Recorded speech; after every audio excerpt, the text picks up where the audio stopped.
Historically, math and philosophy were foundational to understanding our natural world. However, the thought monopoly has devalued philosophy as a legitimate way of understanding reality. So, how do our scholars reconcile these facts?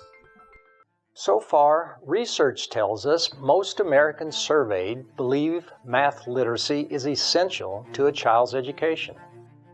Scientists and citizens don't often see eye to eye. Math is foundational for doing science, but is perceived as too hard or too boring for most people to master. Historically, these attitudes and perceptions must be fairly recent. Otherwise, we would not have the astounding advancements we enjoy today.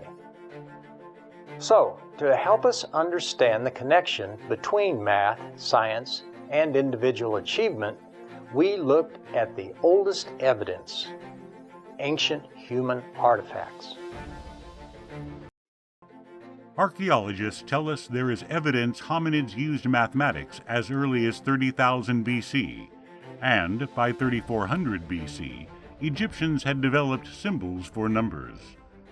Nearly 2,800 years later, the ancient Greeks coined the term philosophy. It meant the pursuit of knowledge for its own sake. It comprised all areas of speculative thought, including the arts and theology. By the mid-14th century, Galileo, an Italian astronomer, physicist, engineer, philosopher, and mathematician, made this proclamation: "Mathematics is the language in which God wrote the universe." So, has the thought monopoly disproved Galileo's assumption? His belief must be based on non-scientific evidence, but that would be philosophical. In other words, metaphysics. Still, proficiency in mathematics must be fundamental to understanding reality. Our friend Dr. Wilson also believes this. In fact, for 41 years at Harvard, Dr. Wilson had to lure future legislators, writers, business leaders, and talk show hosts into mathematics by giving them a taste of high-level biology. So he developed discovery lessons, like what is the purpose of sex, to stimulate their appetites.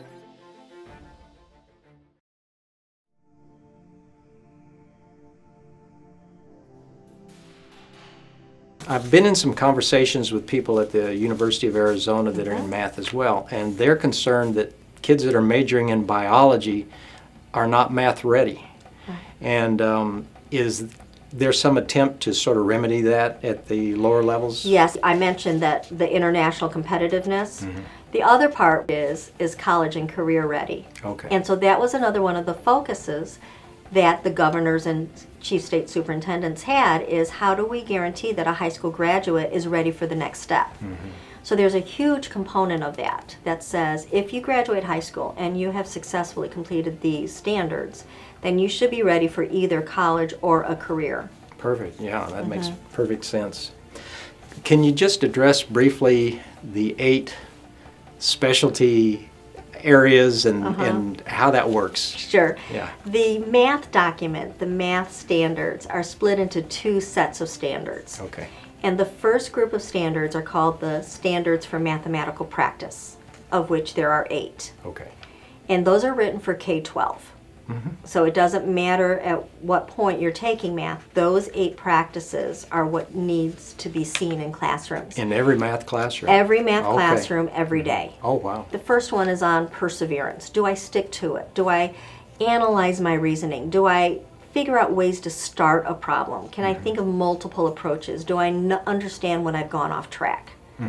So that perseverance piece. The second one is about being able to take math and either start with an equation of symbols and say, in the real world, I would be doing this with it, or this is what this means in context. Okay. The flip side of it also is part of the second standard, where I can say, here's this situation, do I see the math in it, and can I analyze it?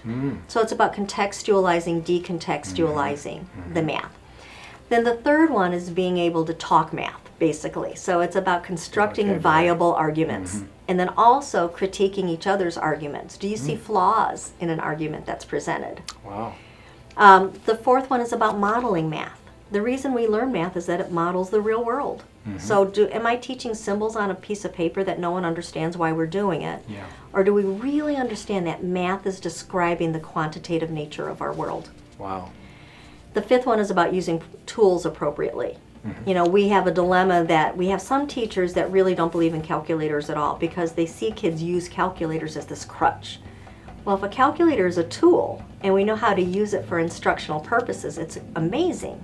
Same thing with CAD programs, with software, with apps on the iPad. Same thing with a ruler or a protractor or a compass. So we have all these manipulatives even. So we have this range of tools, and we want kids to understand how to use them appropriately. Sure. So typically in a math classroom, the teacher will say, here's your ruler, we're going to use rulers today. Instead of saying, this is what we're going to do today, would you go over to the toolbox and get whatever tools you think you might need? Oh, yeah. So we need to teach kids how to think about the tools they're using. The sixth practice is about precision, and it's actually the math teacher's favorite because it means, yes, you do have to get the right answer. You do have to use the right vocabulary. It is a precise discipline, and so we need to attend to precision. 7 and 8 kind of fit together. 7 is about seeing structure. So for example, if I have something that is to the second power, it's squared, I should understand that that's always going to be a positive value no matter what. So the structure of numbers, the structure of the properties and operations. And then the 8th one is about patterning, seeing repeated reasoning, that I can start to see those patterns develop and analyze that way. So those are the 8 practices.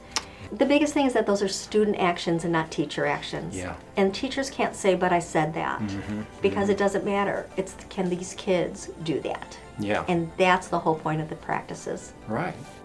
It's really written so that kindergarten feeds first, which feeds seconds, and they're called progressions. So we see this vertical progression from what we've done the year before is necessary for the next year. The idea is that we don't need to keep reteaching the year after year the same things, which is what's happening right now. We didn't really understand it in 3rd, that's okay, we'll get it in 4th. And we don't really make the progress we're supposed to. Yeah. Part of it is just coverage. Our current standards in general in our country are so wide. In fact, that phrase, mile wide and inch deep, that came from curriculum studies. Yeah. So we are so spread out that we can't possibly go deep on anything, and the kids can't possibly really understand what they're doing, and so we forget it because we haven't understood it. We've just memorized. Yeah, so you can't practice it. Exactly. So as we delve deeper and we build understandings, then we're ready to take the next layer for the next year. And the progressions are really nicely laid out, kindergarten through actual Algebra 2 or beyond 4th year math in high school, to see how each thing feeds the next. That sounds very rational. Yeah, how about that? Yeah. Well, I guess one of the things that I've personally been interested in is how is that going to recruit more kids into the sciences? You know, I think ideally that would happen. I don't know how explicitly or structurally it will happen. The biggest thing is that math is not to be taught as just symbolic manipulations any longer. So that idea that we do everything in context, that we talk about how math models the world, is an absolute direct tie to sciences. Because that's how science uses math. They use math to quantify and explain what they see happening. Right. And then look at those the scientific phenomena that is going on, the principles behind it, Right. and so on, and the laws that govern our universe are explained mathematically. Sure. So they completely dovetail on each other. I think for me, the bottom line is that math makes sense. And if we don't teach math in a way that makes sense, we've totally missed the whole point of math. Math describes our world. There's a reason we learn it. There's a reason we consider being educated as also having a sense of numeracy. Right. That math doesn't have to be boring. And I sure hope that everybody watching will really think of ways that we engage and we make math come alive. And with that, remember to hold back on the symbolic until we've made sense of the reasoning. Yeah. So another final thought is that, the days when math was about getting the right answer, that's not so much anymore. So the right answer is important, but the reasoning, the explaining, and the process of getting there is more so. And so that's a huge change for us in our math education. Wow, so that's just a whole new way of thinking. Exactly. Wow.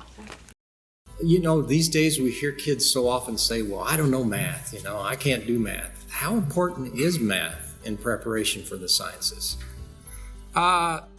Critical. It's essential. I think science as we know it, modern science, would not exist without the tool of mathematics. And that's what really got its start, especially the higher math, the calculus. When we talk about atomic theory and the physical underlying nature of the universe. It's all mathematical. Yeah, so almost any logical discussion would have to include mathematics, right? Correct. Yeah. So do kids typically see the connections between math and science in your experience? No, they perceive math as something that's completely separate. Their perception of science is mostly descriptive. So they want to know, here's all the plants and animals, and here's what they do, and then mechanically, here's how things work. But they don't really see that math is the tool that will describe how things work. The how, yeah. Exactly. But they don't get that connection. And I got that all the time in my classroom where they'd say, what are we doing math for? This is a science class. Right. So that relevance piece has always got to be reinforced, I guess, huh? Yes. So what happens when a student comes into a higher science class without a good math background? How do you cope with that as a teacher? It's difficult because they can't actually do the science, the process, when it comes to manipulating data and doing calculations. They can't function at that level. They may have an interest, and it'll come along later, but they have to go back and kind of put in the missing pieces. Right. So it is a handicap. As far as people being interested in science, especially if they're going to go into the field, take as much math as possible. And I've always been big on that. You can't have enough. The problem is to get them interested in it. Yeah.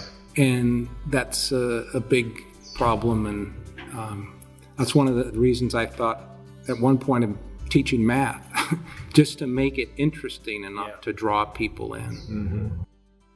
Mathematics seems to be the common key that needs to unlock the door to most of these mysteries. And yet, U.S. test scores are always, not very impressive, to say the least, in our public education system. Would curiosity be a spark, in other words, that could cause people to want to learn math? Or maybe make it more fun. Yeah. I mean, this is what I've noticed coming to the United States is that math is taught differently than it was taught for me. For me, it was really fun. Now, as I look at my sons growing up here, for them, math is a chore. It's not fun. And so I think, again, we need to bring the fun back. How much more fun would it be if we were to teach high school students how to solve theorems of geometry from first principles like the Greeks did, rather than memorizing the answers or the solutions to the theorems? And so that's how I was taught. They said, don't memorize the theorems. Derive them from first principles. Well, I remember being taught geometry where we were proving these plane geometry theorems from first principles. But then the teacher said, the Greeks actually applied this to get a fairly accurate picture of the solar system and how it operated. See if you can figure out how they did that. And so just realizing, when a lunar eclipse takes place, you actually get to see the shadow of the Earth, and it's got a curve to it. You can measure the curve, and with these plane geometry theorems, you can get a rough idea how big the moon is, how far away it is, how big the Earth is. You can look at the stars from different locations on the planet. The Greeks actually measured the radius of the Earth to 1% precision, just by carefully measuring the stars and using these geometry theorems. And they were able to do it, over a relatively small part of the Earth. And they were able to figure out how far away the sun was, that the planets indeed went around the sun. However, they lacked the mathematics to come up with an explanation mathematically of the operation of a heliocentric solar system, which is why they went to a geocentric system, because we had math that could actually give predictions of where the planets would be. With the discovery of algebra, we didn't need that anymore, and with Newton's discovery of calculus, we could do it to far greater precision than the Ptolemaic system. I mean, for example, differential equations, they're like magic. The fact that you can take a single differential equation and it'll tell you exactly where certain bodies were 250 million years ago and where they'll be 250 million years from now. And so again, it testifies to the amazing harmony that we see in the universe, that we can actually come up with math that has that kind of power. Yeah. Nothing in nature is more beautiful and more elegant than equations of physics. Wow. I struggled with math, so I don't know how beautiful Well, you have it was. to get to the higher math before you really begin to appreciate the beauty and the elegance. I mean, not until you at least get to be a sophomore or junior at the university level do you really get to see that kind of beauty. Yeah. And that's what we know about mathematics. It does describe what we see. It's amazing. I can prove to you that numbers don't add. And the reason I can do that is you're not mathematicians.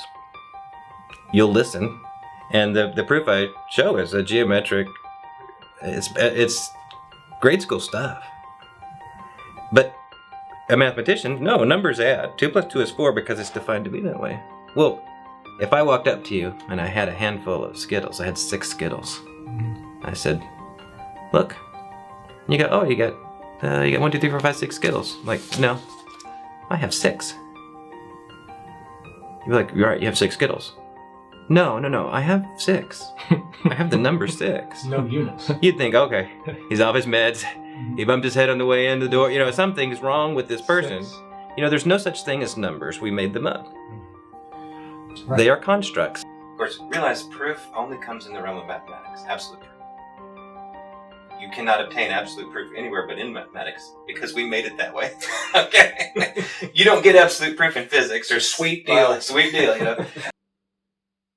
Even though I think we share the planet with some other intelligent species, we're the ones that have math in our hip pocket. And it's an incredibly powerful tool. So it's both, the cutting edge of a tool that lets you solve problems and make amazing calculations, and it has this completely pristine aesthetic quality, which is why mathematicians go into the academic subject. So then when we talk about mathematics, numbers don't really exist, right? Right. So could you explain the evolution of numbers? I think the evolution of numbers it's sort of trivial and profound in the same way. It's trivial in the sense that when humans began to develop culture, I would say 30, 40,000 years ago, in the first places where we can see use of tools or organized small societies. So I think numbers emerged just naturally. They wanted to count lunations or aspects of their natural environment that would help them survive. So that was a purely practical thing.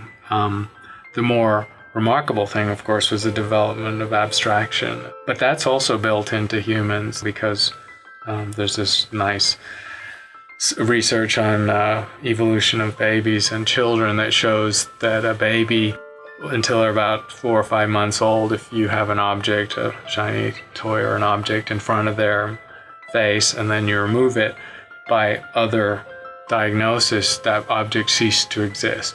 There's no sense that baby understands that object didn't just disappear from the world, from their universe. At some point, the plasticity of the brain is such that there's a real transition where the baby holds the idea of the object independent of the object. And that's the first step in abstraction that's mirrored by the idea of using numbers instead of things. And so as soon as you start to manipulate numbers in place of things rather than the things themselves, you're in the realm of arithmetic, and then algebra is just a strong extension of that. So those are capabilities built into the human brain. How important was mathematics in getting you ready for this profession? Oh, it's just essential. It's like the base coat of paint upon which everything is painted, or the foundation, whatever your metaphor. I enjoyed mathematics. I didn't find it easy, but I found that I liked it and could do the work and keep going to the next levels. Usually, people start bailing out when they hit a calc wall or something like that, and that didn't happen to me. And then at the same time, I was using it in the physics classes, and so I could see how central it was to understanding the universe, large or small. And at that point, the two things are just so twinned, physics and mathematics, that you really just don't think of them independently at some point. So I didn't really get hit by science hard until high school, pretty much, when I had a really good math teacher, which of course is unusual. And the problem with many people, they never get the great math teacher. I agree. And then I didn't have a great physics teacher, but I saw that it was an incredible subject. I liked the concept of understanding everything from the ground up. There was a fellow by the name of Peter Gleck, who represents the National Academy of Science, that says science never absolutely proves anything. I think it's a pretty drastic statement. I think a lot of scientists, at least at a practical level, would disagree with it. There are many things that we think we have proven. I think that it's pretty safe to say that DNA polymerase, a particular kind of protein, a DNA polymerase complex, is responsible for replicating the DNA in our cells or in a cell. That's pretty uncontested. So I think that that's pretty well proven. But scientists, if they're good, and they should be, will always run controls, because we don't always know that things are going to pan out the way that we anticipate they will, based on what we think we know and what we've proven. If the positive control doesn't work, well, you can't trust any of the experimental data from that experiment. If the negative control is positive, you can't trust any of the experimental data. So we have controls because things don't always work the way that we anticipate that they're going to work. But that's not because we don't know things or we haven't proven things. It's that there's always variability when you approach something. And some of that variability is represented by some people statistically. And so if you start to talk about statistics, it's always statistically impossible to prove something definitively. And so, maybe that's what he's talking about. Maybe. Yeah. I'm not really sure, and it's hard for me to interpret exactly what he means since I haven't had a context. Yeah. Now, mathematicians, I found it interesting that you just said that even in mathematicians may not have an exact. No, I didn't say that. I said statistics. There's a difference between statistics and mathematics. Okay. Sorry. All right. But don't get me in trouble. I think that math is one of those few things that we do have close to absolute proofs or proofs. But statistics is not. Yeah, it is based in mathematics, but it is not mathematics in itself. It's based on probabilities. Yeah. And so statistics is a different type of application of mathematics. Yeah. A fellow by the name of George F.R. Ellis, talked about the fact that, infinity is not a number. Mm-hmm. And, I really listened to that like, oh, okay. Mm-hmm. And then he went on to say that, there could be theoretically infinite numbers of points on a line, but practically there's a limit. He says, just like there's a limit to the number of thoughts a human being can actually have. Yeah, right. So do you agree or disagree with that? Well, I think you bring up a really important topic here, because I think this is a philosophical claim about whether infinity can be instantiated in the real world. Philosophers debate this, right? I have a mentor who says yes, and another mentor who says no. And my own thoughts, I'm still open on this question. Can infinity be actualized in the physical reality? And I think that oftentimes, philosophers will say things about science, and the scientists will be a little bit upset because the philosophers are oversimplifying the science. And I think sometimes that happens the other way.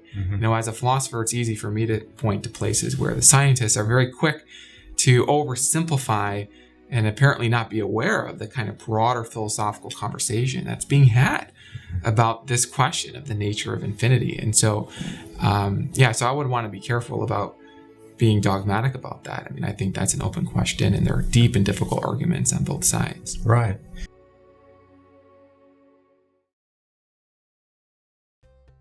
Now it's clear. Mathematical principles existed before human beings. Math literacy is essential for describing how nature works. Numbers don't exist, and statistics is not math. Mathematics helps us describe our universe, but it has limitations.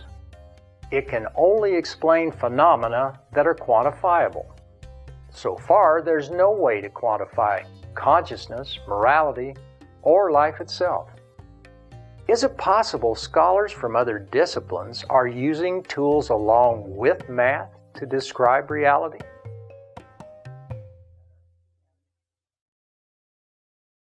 In 1687, Sir Isaac Newton, another well-known historical figure, philosopher, astronomer, physicist, scientist, and mathematician, published the most influential book in the history of science, Mathematical Principles of Natural Philosophy.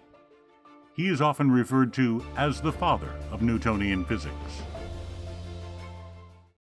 Okay, now we can see there is an historical bond between math and philosophy. But how do these two tools help us evaluate the knowledge we claim to have? Going back to the critical quadrants from our ways of knowing, you will recall empiricism is basic to the scientific method. It includes experimentation, observation, data collection, and statistical analysis. Authority consists of testimony, books, and research documents. Intuition and revelation depend upon curiosity, imagination, and divine sources. We will explore these features in our last segment. Ultimately, the structure for reason and logic rests upon the foundation of math and philosophy. So, what exactly is philosophy? Is it even taught in our public schools today? According to the Cambridge Dictionary, philosophy is the study of the nature of reality and existence, of what it is possible to know, and of right and wrong behavior, morality, or a particular set of beliefs. In 387 BCE, Plato established his academy in Athens. His academy taught mathematics as a branch of philosophy. Plato was instrumental in encouraging and inspiring Greek intellectuals to study mathematics as well as philosophy. Like his predecessors, Plato was convinced there is more to our universe than geometry alone can describe. In 2011, the famous theoretical physicist Stephen Hawking proclaimed the death of philosophy because, in his opinion, philosophy has not kept up with modern discoveries in science, particularly physics. Thanks for joining us. See you next time as we unveil equivocation as a powerful tool of the thought monopoly. I'm John Jones. To request your study guide, email us at thoughtmonopoly@gmail.com.